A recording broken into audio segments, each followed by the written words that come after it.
the topic Cycloalkanes. Under organic chemistry, reference is still Organic Chemistry with Biological Applications by John E. McMurray, Chapter 4.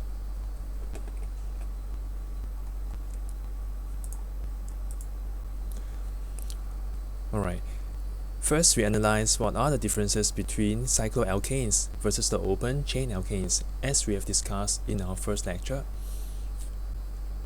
The difference is that for cycloalkanes, they are less flexible than the open chain alkanes. Of course, this is true because if you bound a line and you tie them together using a knot, using a knot, we know that it's not so flexible because it's rather rigid, it's bound together. Whereas if you have open chain, it's loose, you can do this kind of orientation, it's very flexible any way you like. Now for the similarity, they're all non-polar because it's just mainly hydrocarbons. Carbon-hydrogen bonds are non-polar, so they're fairly inert, except for reactions with chlorine in the presence of ultraviolet rays, and of course combustion.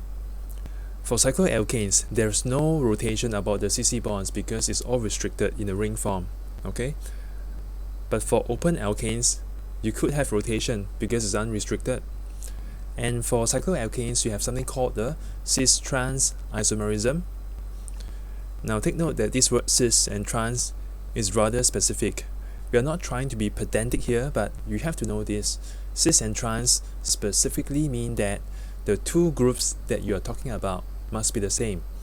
So in this example, we call it cis-1,2-dimethyl cyclopropane. It means that the two groups that are cis must be the same, which are your methyl groups. That's why we have cis-1,2-dimethyl. Alright? On the right hand side, you see that this is a trans 1,2-dimethyl because again, we are talking about the methyl group that's on the opposite side. You see here, one's up, one's down. So opposite side means trans. There's a tranny here. The left hand side is pointing to the same side, the upper face. So we have got cis. So from Latin, cis means on the same side and trans means across. Some definitions here.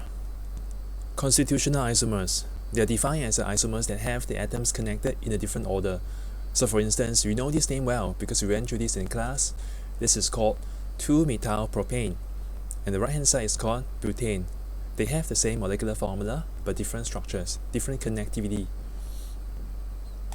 Now for stereoisomers, it means that the atoms are connected in the same order but differ in three-dimensional geometry.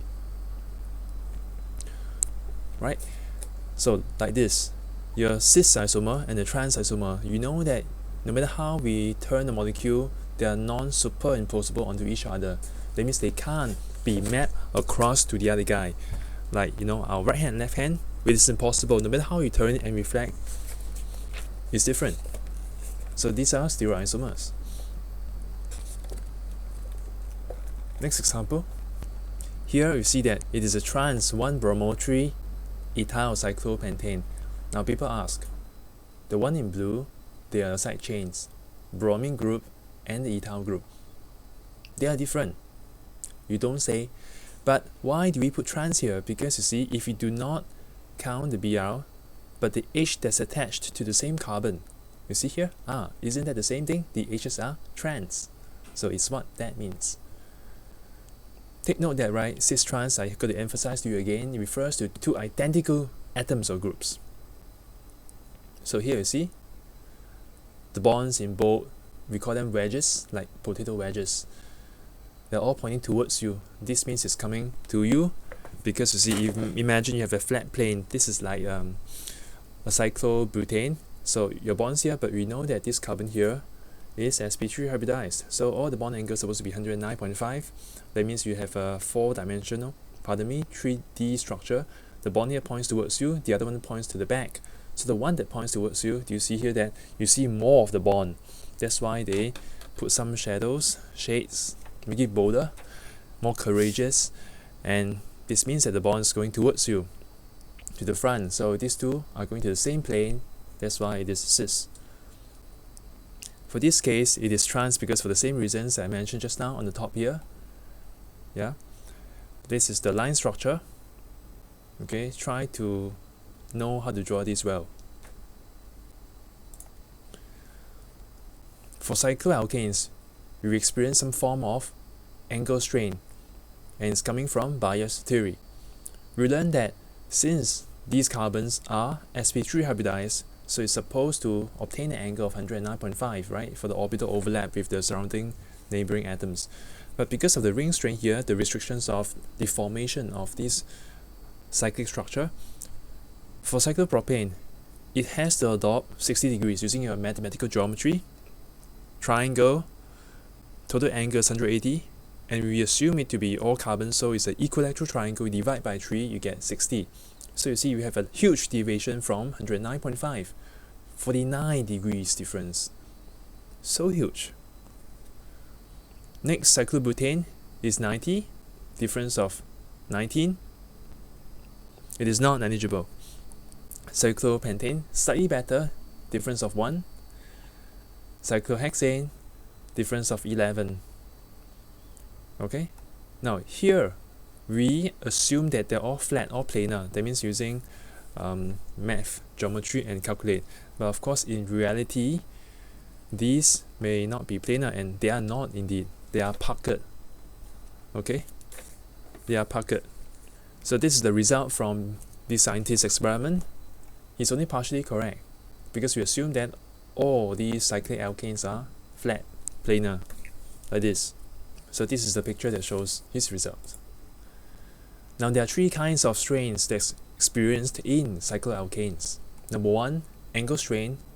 We went through it due to the expansion or compression of bond angles. Next comes the torsional strain due to the repulsive interactions of eclipsing adjacent bonds. Again, we went through this yesterday. Recall that when the bonds, you see, are eclipsing, overlapping each other, we have some kind of orbital interaction between these two. Is rather repulsive, so we call this torsional strain. If you turn this, okay, now you have a staggered conformer, then there is minimum torsional strain. Now steric strain here just means that it is a repulsive interaction when the atoms are in close proximity. So here again, the 2 red balls are pretty huge, right, and they are side by side, so a huge electron cloud will try to repel each other away. This is not good. It's going to raise the energy of the system. For cyclopropane, this is the first member of the cyclic alkane series because you need 3 points to form a ring, right? So this is the most strain of all rings as shown just now because the angle must be 60. It has to be flat, okay, the 3 carbons that you have there. Torsional strains, yes, you have eclipse adjacent CH bonds, okay, as shown here. I hope you can imagine this. If not, you can do a search online and see the 3D structure, and you can rotate the system. From a side view, which is a Newman projection, which we see through the carbon-carbon bonds, okay, so this is the front carbon, then the one behind, we can't see it, right? So this is what we denote the Mercedes-Benz kind of shape. We notice that this CH is eclipsing, and you turn it around through the other CC bond, and again you see double CH bond eclipsing, and again you see that. So that's the reason why cyclopropane is not very stable. Next member, your Cyclo Butane. So the torsional strain is approximately similar to cyclopropane because again it is only 4 carbons. Angle strain, of course, is less than cyclopropane because now you have expansion of the ring. Torsional strain is a bit more than cyclopropane. So how do we reason this out? Now cyclopropane, to people's understanding, they thought it's flat, but it is not. It is actually puckered, okay? It's puckered because they're trying to reduce the strain here. You see that, right? If we try to fold this so-called sheet of paper, okay, down, then we are trying to reduce the strain involved because now it is not eclipsing, okay, for the CH bonds. Better than if we put it flat and all the CH bonds are eclipsing, right? Remember, this is called the what structure? This is the sawhorse structure, and this is the Newman projection.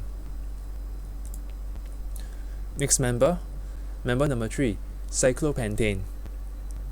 So here the total strain is much less than the first 2 members, and that explains that cyclopentane is more stable than the first 2 guys.